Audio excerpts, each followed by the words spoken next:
Ladies and gentlemen, good day and welcome to the Quantum Papers Limited Q1 FY26 earnings conference call. As a reminder, all participant lines will be in the listen-only mode, and there will be an opportunity for you to ask questions after the presentation concludes. Should you need assistance during the conference call, please signal an operator by pressing star then zero on your touchtone phone. Please note that this conference is being recorded. I now hand the conference over to Ms.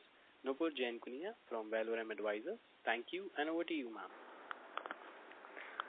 Thank you. Good afternoon, everyone, and a very warm welcome to you all. My name is Nupur Jain Kunia from Valorem Advisors. We represent the investor relation of Quantum Papers Limited. On behalf of the company, I would like to thank you all for participating in the company's earnings call for the first quarter of financial year 2026. Before we begin, a quick cautionary statement. Some of the statements made in today's earnings call may be forward-looking in nature. Such forward-looking statements are subject to risk and uncertainties which could cause actual results to differ from those anticipated. Such statements are based on management's belief as well as assumptions made by the information currently available to the management. Audiences are cautioned not to place any undue reliance on these forward-looking statements in making any investment decisions. The purpose of today's conference call is purely to educate and bring awareness about the company's fundamental business and financial quarter under review. Now, I would like to introduce you to the management participating with us in today's earnings call and hand it over to them for their opening remarks. We have with us Mr. Pawan Khaitan, Vice Chairman and Managing Director, Mr. Vikram Khaitan, Chief Financial Officer, and Ms. Prachi Sharma, VP Corporate Strategy. Without any further delay, I request Mr. Pawan Khaitan to give his opening remarks. Thank you, and over to you, sir. Thank you. Good afternoon, everyone, and welcome to the earnings conference call for the first quarter of the financial year 2026. Let me begin by sharing a few business highlights, following which our CFO, Mr. Vikram Khaitan, will take you through the financials.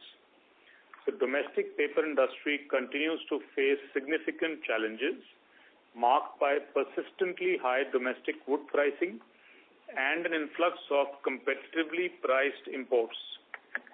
These pressures have resulted in a visible strain on sales and margins across the sector. Cheaper imports have impacted sales realizations and intensified competition in the domestic market, leading to lower net sales realizations. In response to the sustained industry appeals, the DGTR has recently initiated anti-dumping investigations into paperboard imports from Indonesia, signaling potential trade protection measures. Despite these hurdles, we are witnessing a clear acceleration in market preferences. There is a robust growing demand for sustainable, recyclable, and agro-based paper products, particularly in specialty, food grade, and packaging applications. This evolution aligns with tightening regulations, heightened consumer consciousness around environmental stewardship, and a broad-based move away from single-use plastics. At Quantum, we've aligned our long-term strategy with these evolving customer needs and paving the path for responsible and purposeful growth. I'm pleased to update you on our ongoing projects and performance this quarter. Our largest machine at the mill, which is Paper Machine 4, was successfully upgraded on 30th June 2025. With the addition of a modern shoe press from Belmer, advanced draining and drying systems, a modified hood, and oil-heated calendar, and upgraded automation, we are poised for a substantial boost in productivity and efficiency. This will also support our diversification into higher value writing, printing, and specialty paper grades. We've also completed the retrofitting of our recovery boiler in July 2025, including the installation of a two-stage causticizer and a new electrostatic precipitator. This will enhance our chemical recovery efficiency and optimize process performance. Operationally, both Paper Machine 1 and Paper Machine 2 posted their highest ever monthly production figures in this Q1 FY26 PM1 reached 1,860 metric tons in the month of May, and PM2 achieved its mark of 1,491 metric tons in June. On the digitalization front, Project Nirman, our Industry 4.0 and AI-driven transformation, is progressing well with stable max system performance on key production sections. The Phase 1 implementation for PM4 is ready to launch in Q2, expected to further enhance productivity, consistency, and cost efficiency. From an environmental and sustainability perspective, I would like to share that we are now fully compliant with the European Union Deforestation Regulation, which is EUDR, reinforcing our dedication to combating deforestation and promoting the sustainable management of natural resources. Our social farm forestry program has gained traction, and we covered almost 1,400 additional acres in the quarter, bringing the total area under plantation to 13,870 acres and positively impacting nearly 16,000 local farmers. These achievements and initiatives are in line with our vision and commitment towards sustainability, operational excellence, and value creation for all our stakeholders. With that, I would now like our CFO, Mr. Vikram Khaitan, to walk you through the financial highlights for the quarter. Thank you, sir, and good afternoon, everyone. Let me share a summary of our financial performance for the first quarter of the financial year 2026.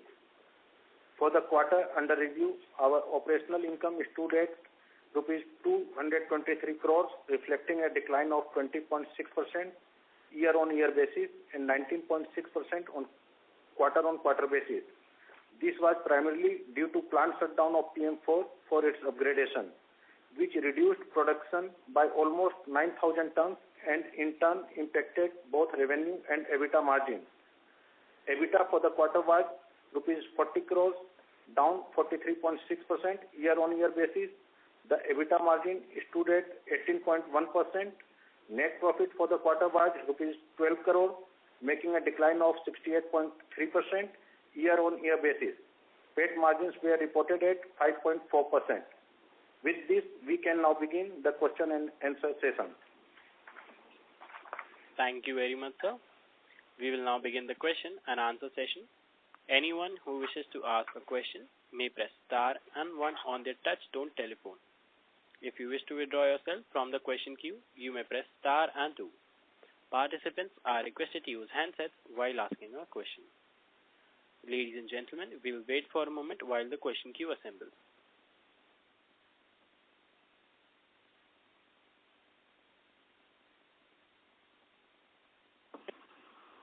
We have our first question from the line of Manan Poladia from MKP Securities. Please go ahead. Hello. Hi, sir. Am I audible? Yes, please. Yeah. So my first question is on the lines of the specialty paper thing. So I know that we're one of the only two larger companies that are in the space, and we're trying to foray into tissue paper and other specialty grades. If you could provide a bit more color on what specific products are we looking to get into and what the competitive landscape is around that. And my second question is on the capex front. If you could provide an update or what sort of timeline we're looking at for the capex to get over, that would also be great. I think that's my two questions. Thank you. Okay. Thank you for your questions. I'll take them up one by one. On our specialty foray, we are looking at creating largely flexible grade food wrapping papers. And we are getting the rightful coating plant, which is going to be an offline machine and which is also part of this entire capex that we have planned for ourselves. And that is going to come on stream during the currency of the either this year or latest by next financial year. It took a little bit of time finalizing the technology and the machine components because there is a lot to play around with, and we have to be careful for our kind of capex that we are intending to incur. So this is on the specialty front. On the capex front itself, our total cost is 735 crores, out of which till date we have already spent about 400 crores on the capex. This entire capex is going to come on stream by June of 2026, but by March of 2026, which is the end of this financial year, the major upgradations of all our machines, which will happen one by one. PM4 was already completed in June. All other machines are going to get upgraded. So the next financial year, 26-27, will see the full force of this entire upgradation and the positive impact coming out next year. Right. So just a follow-up on the specialty paper thing. If you could, since you're getting into food grade wrapping paper, I know there's one more other company that's in this. But apart from that, if you could explain the competitive landscape a little bit more, that would be really great. So I think competitive analysis, the environment is positive because the kind of consumer offtake that is going to happen because of the single-use plastic ban is going to be quite positive. The demand is going to grow, and we are going to see a fair bit of competition coming in with people wanting to invest in this category. At the moment, as you rightly said, there is one big operator in the industry, but there are a lot of small-time operators who've taken single machines and buying paper from outside, coating them and creating the rightful product. How effective they are and how versus us, how effective we will be, time will tell. But I am hopeful that with our kind of size and our kind of technical advancements, we should be able to fare quite better. Right, sir. Thank you. Yeah. Thank you. We have our next question from the line of Krushi Parekh from Virgil Rock PMS. Please go ahead. Yeah. Hi, sir. So my first question is that how much of the decline in sales and profitability can be attributed to the plant shutdown, and is there anything else that you would want to bring out apart from that?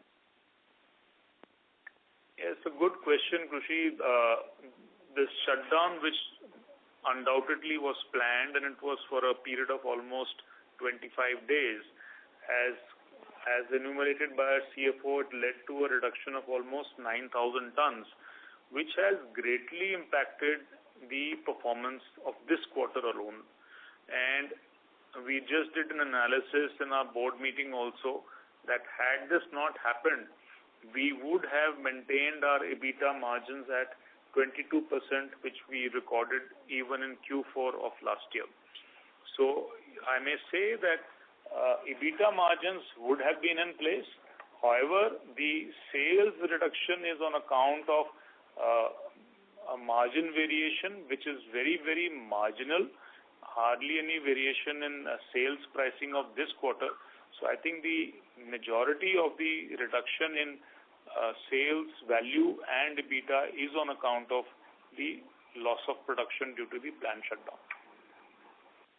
So can we expect, because we intend to upgrade our machines one by one over this current financial year, so can we expect a similar kind of numbers for next 2, 3, 4 quarters as well? No, I wouldn't say so. As I said, PM4 is our largest machine, where our output is almost 300 tons per day. So the impact is more.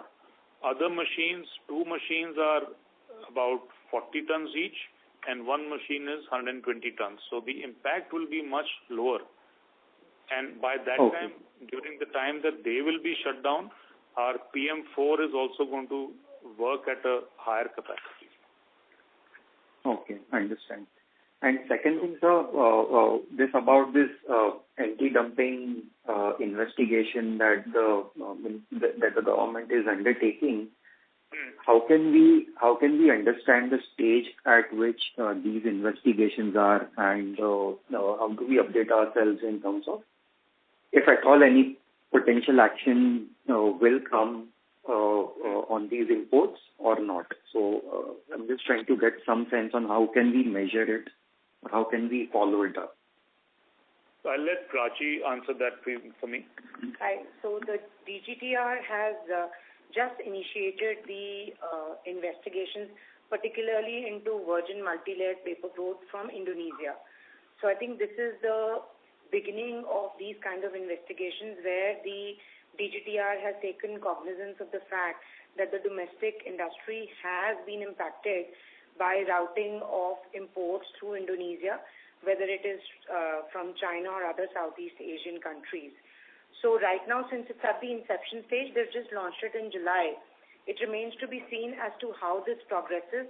And basis this complaint and the Indian Paper Makers Manufacturers Association, IPMA, which is following up, whether this gets extended to other grades of paper as well. Because the industry has been talking to the government for protection from these FTAs and also these routings from Southeast Asia. Okay, but any specific timeline that we can benchmark ourselves from the past under such incidences, either in the paper industry or in some another industry that we can work with? So normally these things do take its course and time. Nothing can be expected in a short while, but I think only time will tell, since it's the government who is in control of this entire process, and they don't reveal much.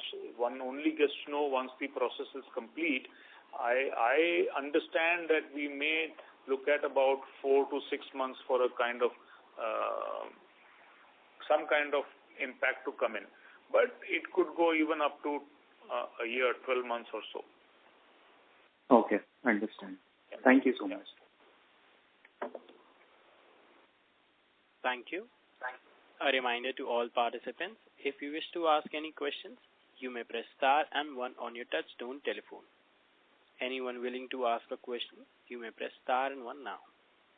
We have our next question from the line of Arihant from Bowhead India Fund. Please go ahead. Yeah. Hi sir, thanks for taking my question. Sir, I wanted to know, since the start of this year, from April 25, has there been any increase or decrease in paper prices, if you can tell in rough percentage terms? So this quarter, Q1, we in fact witnessed a slight marginal increase in prices compared to Q4. We were able to increase our prices by about up to 1%, about 0.7, 0.8%. However, in July and August, prices have declined up to 7 to 8% from June quarter. Okay. Sir, and how do you see the outlook in short term, like in next 3-4 months? Do you expect them to remain at current levels, or do you expect them to increase? So normally this Q2 is the lean season of the industry. So this reduction in pricing is on expected lines. We are quite well versed with handling such kind of declines through our own operations and efficiencies, because on the other side, even raw material input and pricing helps us maintain our margins. In future, two things will happen. The printing and publishing industry comes into vigor post Diwali. So, and this year Diwali is also earlier on 20th of October. So we will witness a price increase and escalation happening by middle of October or so. Also, this year round, the government tenders have opened up much earlier as compared to the previous years. So the moment they are floated and executed, that is going to release a lot of pressure from the market side, and the demand and supply situation will get balanced out. And that will also help in price stability and with an upward trend. Okay. Sir, can you provide some color, like what led to the decline in July and August, the paper prices by 7 to 8%, a steep decline? As I said, this is the lean season. The demand for paper sort of declines a bit. because everybody starts preparing for the new education year, which is 26-27, only post-Diwali. All the printing happens post-Diwali, and that's when the paper industry picks up. So this we consider as normal for the industry, and this trend has we've been witnessing for the past many years. Nothing untoward about it. Okay, got it. Thank you, sir. And one more question I wanted to ask regarding, like the investigation has started for the paper boards category. So any color whether the regarding investigation on, writing and printing paper, when it will happen, or if the government will take that up? We are hopeful because IPMA is representing on behalf of the industry, and we are thankful to them that they have taken up the cause for at least investigating into paper boards. Paper can follow next. We are hopeful. Then how has the competitive intensity been from imports? Has this been like similar to last quarter, or has the intensity increased? No, it's very, very similar. It's not increased. Okay. It's very similar. So it's nothing alarming. Okay. Thank you, sir. Yeah. Thank you. A reminder to all participants, if you wish to ask any questions, you may press star and 1. We have our next question from the line of Tanmay Mohta from Lucas Investments. Please go ahead. Hi, sir. It's a bit unclear. Yeah. Hi, sir. Can you hear me now? No, Tanmay. Your voice is quite breaking. Is it still breaking? Yes. Okay. Can you move to a better network area? Yeah, 1 second. Can you hear me now? Yeah, a bit better. Much better. Yeah. Hi, sorry for the inconvenience. So I just had 2 questions. So one was on the lines of sort of global pulp. Sorry to interrupt you, Tanmay, but we are not able to hear you properly. Oh, I think I need to request you to rejoin again. Yeah, I'll just rejoin. Yeah. Thank you so much. We have our next question from the line of Tejas Khandelwal from Prudent Equity. Please go ahead. Oh, yeah. So, sir, would you be able to give the capacity expansion for each of our machines and the timeline? Like, the machine 4 contributes highest part of our capacity, and how much capacity increase you have done in machine 4, and the remaining three machines, how much capacity increase is going to be in each machine, and the timeline as well. Thank you. So PM4, we were averaging about 275 tons per day. That will go up to between 315 and 325 tons per day. That also, because it depends on the GSM that is being produced on the machine, lower GSMs even at full efficiency will lead to a total overall dipped output. That's why I'm giving a range, 315 to 325 tons. Our next upgradation will be PM1, which will be in November. That current capacity is 45 tons. We are planning to take it up to between 80 and 90 tons per day. Next will be PM2 in December. Very similar to PM1, from the current about 40-45 tons, is going to go up to about 80-85 tons. And third, PM3 will happen in March of 2026, and from the current levels of about 120 tons per day, it will go up to 200 tons plus. I hope that answers your question. Yeah, that answers my question. Thank you. Thank you. Thank you. A reminder to all participants, if you wish to ask any questions, you may press star and 1. We have our next question from the line of Karan Bhadelia from MAIQ Capital. Please go ahead. Hi, sir. So my question to you would be, can you give a segment-wise breakup of the papers you are manufacturing, like between writing and printing and specialty? So specialty is about 20% of our portfolio, and balance will be 80% will be writing and printing grades of various qualities, which is map litho, cream wove, copier, and so on and so forth. So from the 20%, is it a split between tissues and the food, like the paper cups which you talked about? Wrapping paper, I mean, sorry. No, so at the moment we do not make tissue at all. Okay. We are sort of manufacturing various specialty grades which goes into very, very niche applications like cup stock, which you asked for. There is paper bag, there is straw paper, and these are base papers which go into multiple applications where we don't directly make the final product, but we give it to converters who convert it into various products of specialty nature. So, for instance, there is a thermal paper which goes out on which all these bills are printed in these automated machines, in the teller machines. So, we are making the base paper, then we are making various kinds of colored copier which goes into high-end office stationery and sort of has a very, very specific application and use. Got it, sir. So what would be the sales realization per ton on this, if you could give a figure for the specialty paper?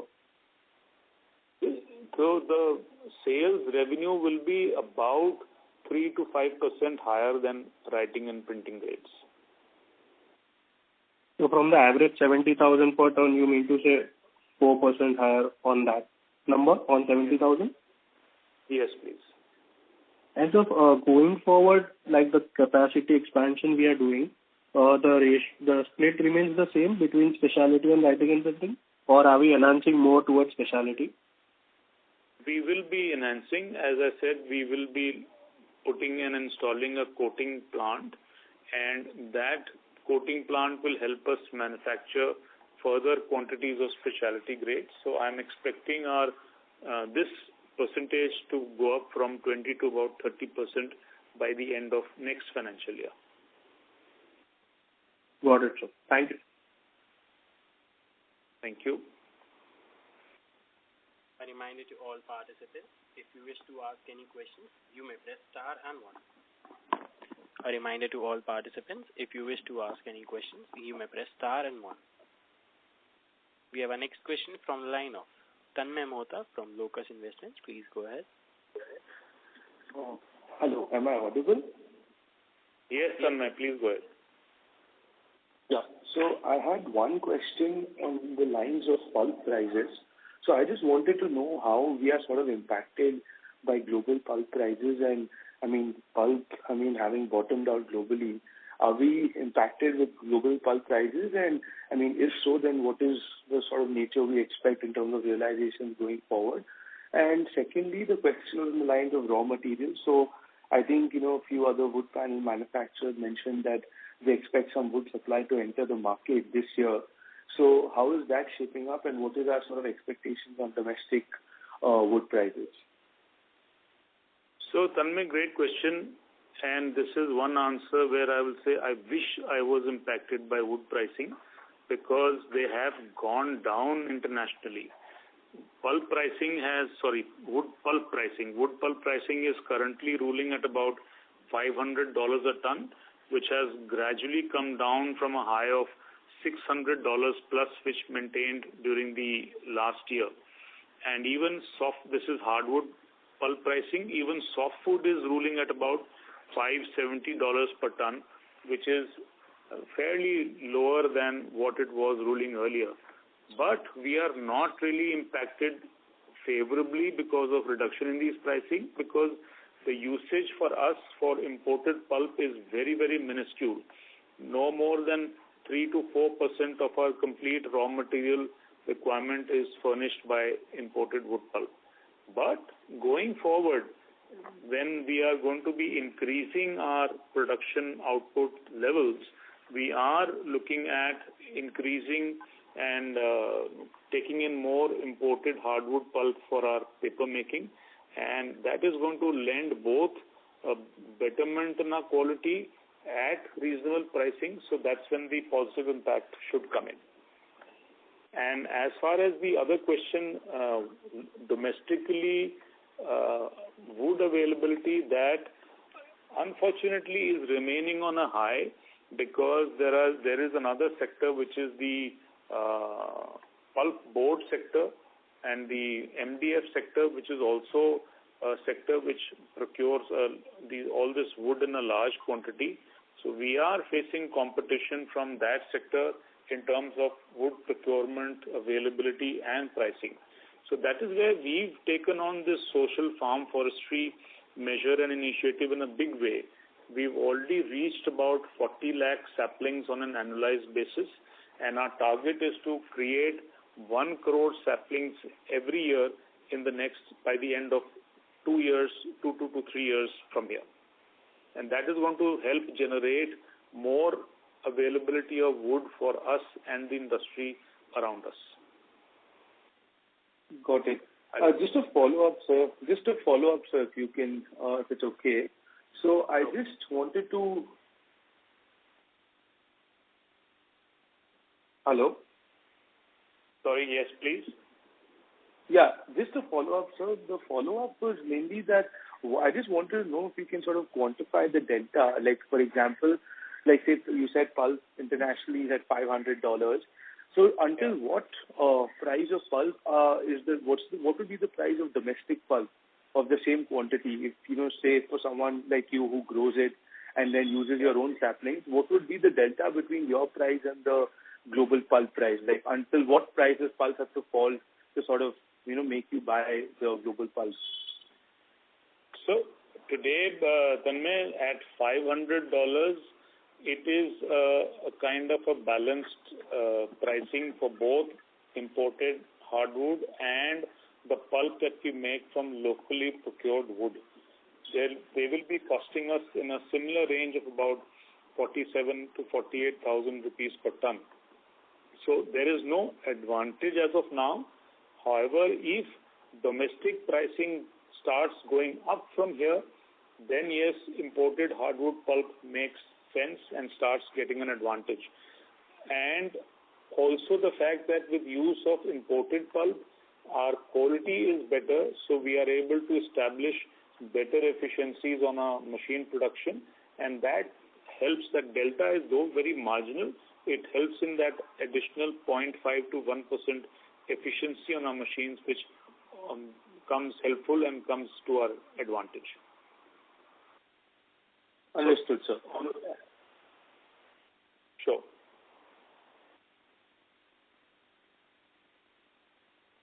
Thank you. A reminder to all participants, if you wish to ask any questions, you may press star and 1 now.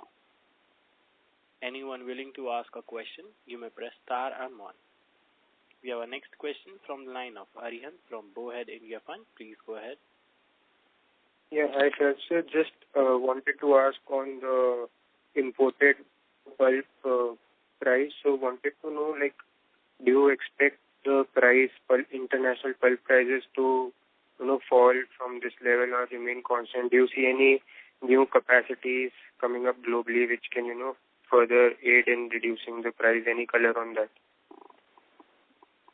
So I think in the near term, pricing should not see any kind of variability, because at the moment the entire world trade is quite balanced. However, one doesn't know what will happen with the kind of stands the US government is taking in terms of tariffs. So what has happened is that they have increased tariffs from the closer by countries like Mexico and Brazil. Brazil is a big exporter of wood into US.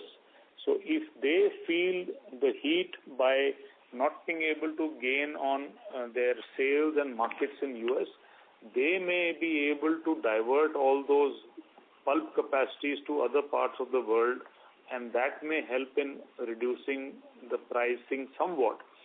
But that only time will tell, because these are country-specific decisions. It doesn't something happen in a short term. For the long term, as you pointed out, there are no fresh capacities that are there which are going to help reduce pricing. Availability and supply is quite matched, and I think for the near term it's going to remain stable. But as a tendency, I think being the kind of material that it is, it can see an upward trend from Q3, Q4 onwards. Okay. Thank you, sir. Yeah.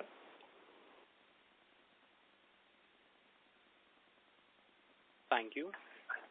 A reminder to all participants, if you wish to ask any questions, you may press star and 1. We have our next question from the line of Manan Poladia from MKP Securities. Please go ahead. Hi, sir. Thanks for giving me another opportunity.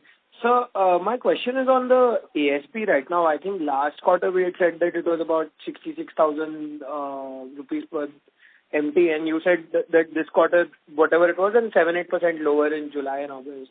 One, that, and secondly, if you could also tell me, in 21-22, when there was a very big paper cycle and realization that really shot up, what sort of realization were we getting then?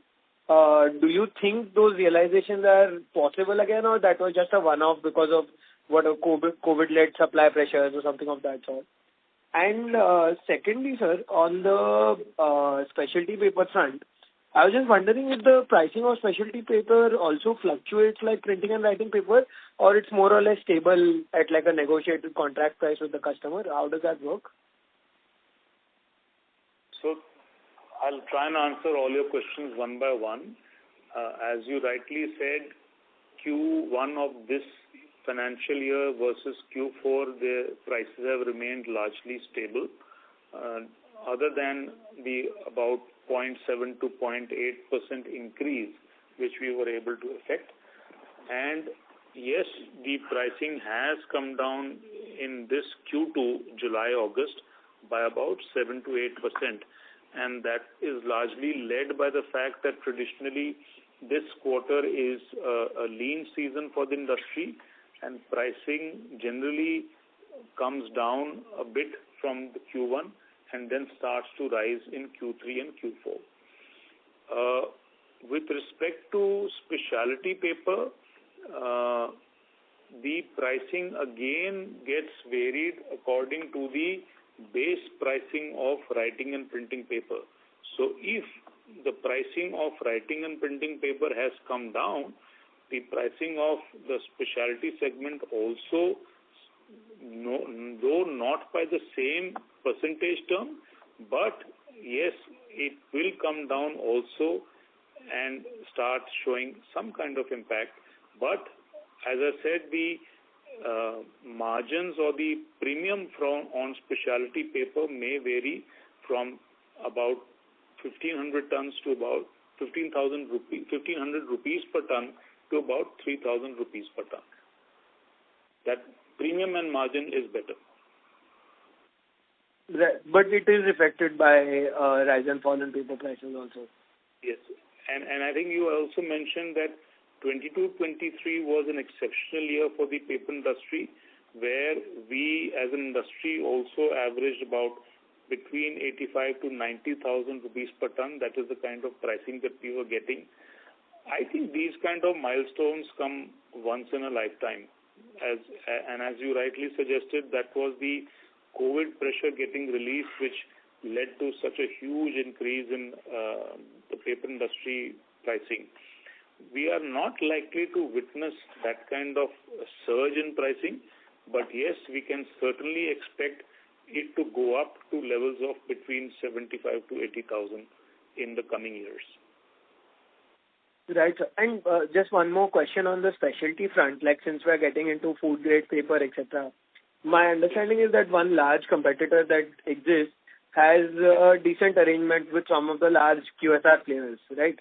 Right. Just trying to get an understanding of where we would look into break into that market, smaller QSR players or smaller like one to kitchen sort of like things, or how would we want to get into that business particularly, since they already have a hold established over there? So we will obviously play out differently because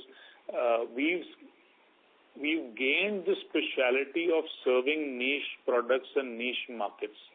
So since our capacities will be of specialty paper will not be as large as the competition, so we will be looking at creating very, very specific applications, specific products for special needs of our customers. And that is why we will be adopting a very different route and creating a better margin for ourselves. But sir, would scalability... Sorry, please continue. So actually, that's why we are taking a little bit of more time finalizing that on offline coating machine for ourselves. We are going to create much more variability and flexibility in being able to make differential grades of specialty paper, and thereby allowing us to serve a very, very differential and a wide variety of customers. And that is going to be a stronger USP and strength. So I completely understand what you're saying. Just one thing what I'm trying to understand over here is, will that still be scalable domestically, or will we have to look towards exports in that case if we want to scale like very niche lines? I'm assuming the market in India would be a relatively smaller market, right? No, we've done the dipstick study. The market for these kind of papers is fairly big. And so scalability will not be an issue for us. Once we are able to establish this offline quota that we're going to spend on, there we can easily enhance these capacities one by one in modular form and go in for increased market output as and when required. The fact is that we are going to be making the base paper ourselves on our individual machines. So please understand that variability comes from not only the base paper, which can be created on each of our 4 machines, which means 4 different kinds of base paper, and then the coating heads, we are going to implement 4 different coating heads, allowing us to make differential varieties of coated specialty papers. Right, sir. Thank you so much. Thank you. Thank you. We have a follow-up question from the line of Tanmay Mohta from Locus Investment. Please go ahead. Hi, sir. You can hear me? Yes, please. Yeah. So I just wanted to ask 2 questions. One was regarding, the packaging sort of industry. So, I mean, given on the industry level, packaging seems to be one of the high growth areas. So any expectations of, packaging segment in any way in, corrugation, etc.? And the second question was on the line of the tissue capex. So I think there's some capacity which has come up in Western India in tissue, and there's a lot of capacity coming up in South. So I just wanted to understand how is the sort of demand supply going to go forward in tissue? Is there that much demand for so much new capacity to be absorbed? Yeah. So packaging grades is something, again, because of the kind of specialization that is getting catered to, the kind of demand that is coming in from QCOM, ACOM and everything.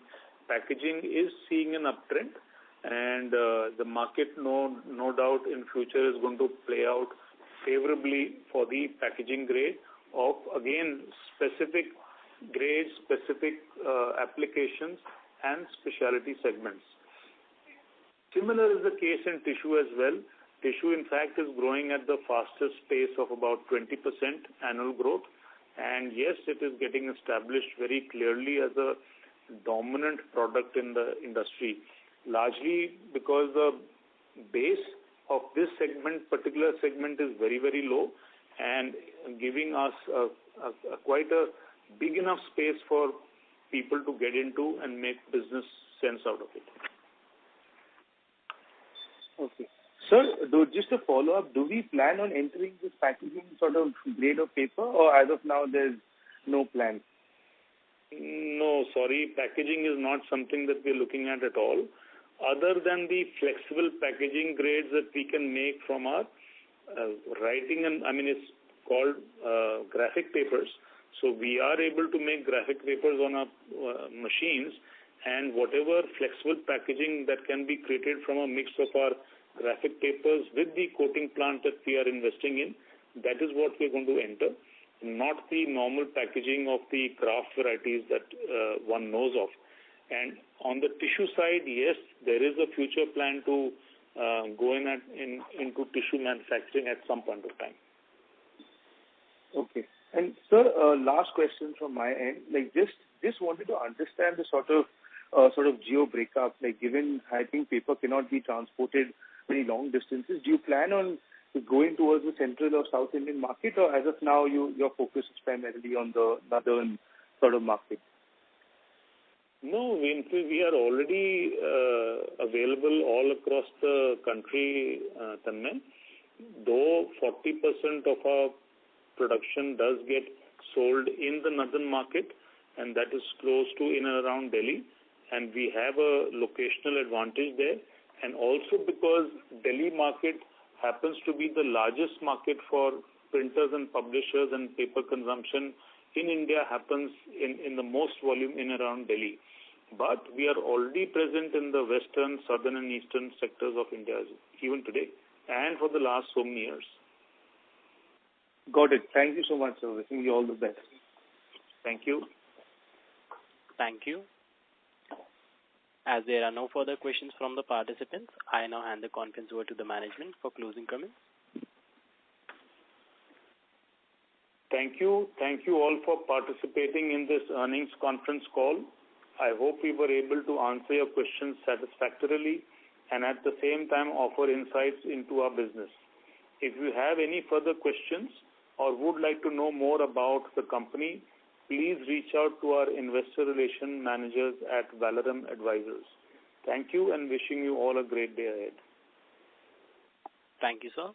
On behalf of Quantum Papers Limited, that concludes this conference. Thank you for joining us, and you may now disconnect your lines. If you found this video helpful, please like, share and subscribe to Concall India for latest upcoming Concall.